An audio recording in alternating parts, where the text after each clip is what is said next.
ஐஸ்வர்யா கருத்தரித்தல் மையங்களில் ஜனவரி 30 முதல் பிப்ரவரி 5 வரை இலவச ஆலோசனை மற்றும் சிகிச்சைகளில் மாபெரும் சிறப்பு சலுகை. திரு சுபேர் அவரிடம் பேசுவோம். இணைப்பில் வந்தமைக்கு மிக்க நன்றி திரு சுபேர். விஜய் நடிகர் என்பதால் கூட்டம் அப்படிங்கிறது வரதான் செய்யும் அப்படின்னு சொல்லியிருக்கிறாரு திரு எடப்பாடி பழனிசாமி. இது ஒரு பக்கம்.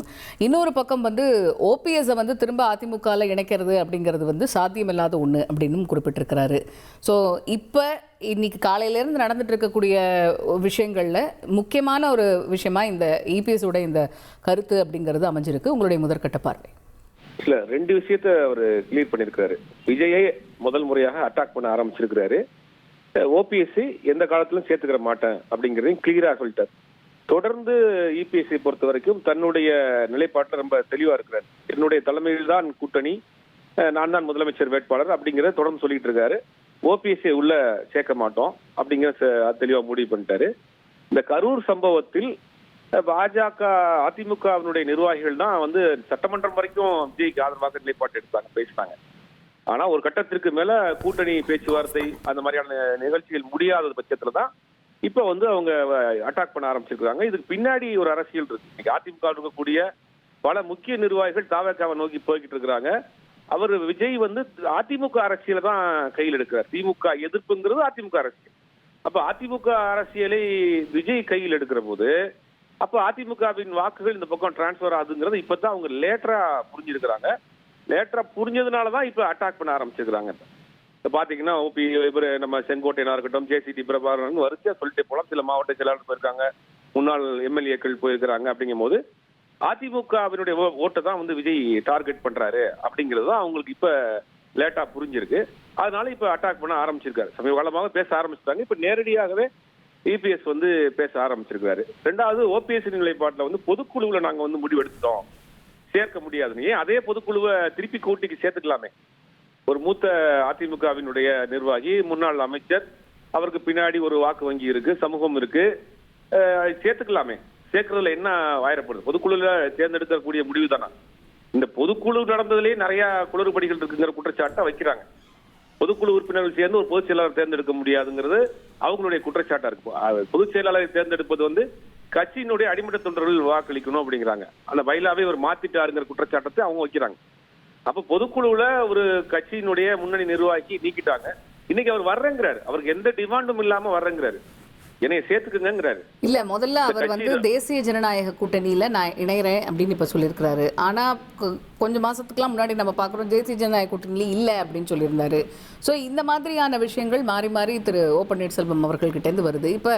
இப்ப தேசிய ஜனநாயக கூட்டணியில வராரு அப்படிங்கும்போது நம்ம என்ன எதிர்பார்த்தோம் அப்படின்னா எந்த சின்னத்துல அவர் போட்டியிடுவதற்கான வாய்ப்பு இருக்கு அப்படின்னு பார்த்தோம். இப்ப அதுல ரெட்டையில இல்ல அப்படிங்கிறது இப்ப திரு எடப்பாடி பழனிசாமி சொல்றதுல இருந்து புரியுது. அப்ப அவருக்கான ஆப்ஷன்ஸ் என்னவா இருக்கு? இல்ல, தேசிய ஜனநாயக கூட்டணியில வந்தா அவர் இரட்டையில் நின்று போட்டிட்டா தானே அவருக்கு சரியா இருக்கும். இப்ப அவர் எந்த சின்னத்துல போய் போட்டியிட போறாரு? இப்ப அதிமுக இல்லாத போது தேசிய ஜனநாயக கூட்டணியில அவர் பலாப்பழ சின்னத்துல இருந்தார்.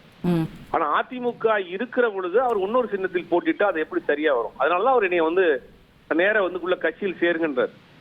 ஆனா எடப்பாடி பழனிசாமி பொறுத்தவரைக்கும் கடந்த 4 வருஷமா கட்சியை நம்ம தான் கண்ட்ரோல்ல வச்சிருக்கோம், கட்டுக்கோப்பா வச்சிருக்கோம், எதிர்கட்சியா ரன் பண்ணிட்டு போறோம், 1000 பிரச்சனைகள் ஃபேஸ் பண்ணிட்டு இருக்கிறோம்.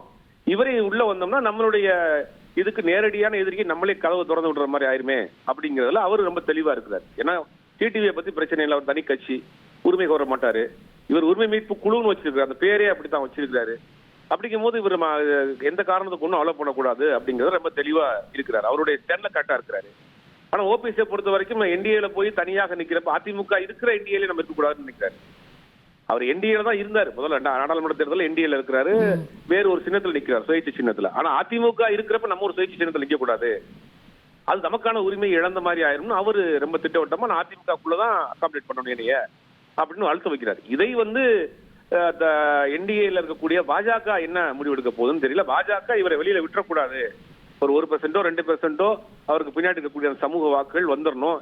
ஏன்னா ஒருவேளை டிடிவி தரப்புல இருக்கக்கூடிய வேட்பாளரை போறப்ப இவர் ஒரு வேட்பாளர் அந்த பக்கம் போட்டா தேவையில்லாத வாக்குகள் பிரியும். இல்ல, தொடர்ந்து தமிழக பாஜக நம்ம பாக்குறோம்னா மேலும் கட்சிகள் இணையறதுக்கு வாய்ப்பு இருக்கு அப்படிங்கிற ஒரு விஷயத்த சொல்லிக்கிட்டே தான் இருக்கிறாங்க. இந்த நிலையில திரு பியூஷ் கோயல் நாளைக்கு திரும்பவும் வராரு அப்படிங்கிற ஒரு விஷயம் இருக்கு. இந்த நிலையில இந்த மாதிரி தேமுதிக கிட்ட பேசல அப்படின்னு இபிஎஸ் சொல்றாரு. இது எப்படி போகும் அடுத்த கட்டமா? இல்ல, தேமுதிகவுடைய டிமாண்ட் ரொம்ப ஹையா இருக்கிறதுனால அது ஒன்றும் அவங்க முடிவு வராம இருக்கு. இல்ல ஓபிஎஸ் அவர்களை திருப்பி சேர்த்தாலுமே ஜெல் ஆகாது உள்ள. ஏன்னா இவ்வளவு கடுமையான வார்த்தைகளை நான் பொதுக்குழு கூட்டி முடிவெடுத்தோம், வெளியில் அமைச்சிட்டோம், திருப்பி சேர்க்க மாட்டோம்னு சொன்னாலுமே கூட நாளைக்கு தேர்தலில் என்டிஏல ஓபிஎஸ் திருப்பி கொண்டு வச்சு நீங்க வேற ஏதோ சின்னத்துல கொடுத்தாலும் சரி, அமமுகவில் குக்கூர் சின்னத்துல கொடுத்தாலும் சரி, அதிமுக தொண்டர்கள் எப்படி இணைந்து வேலை செய்வாங்க?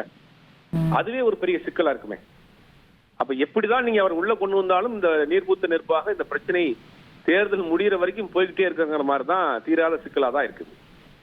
நன்றி திரு சோபர். இணைப்பில் வந்து உங்களுடைய பார்வைகளை பகிர்ந்து கொண்டமைக்கு நன்றி. ஐஸ்வர்யா கருத்தரித்தல் மையங்களில் ஜனவரி 30 முதல் பிப்ரவரி 5 வரை இலவச ஆலோசனை மற்றும் சிகிச்சைகளில் மாபெரும் சிறப்பு சலுகை.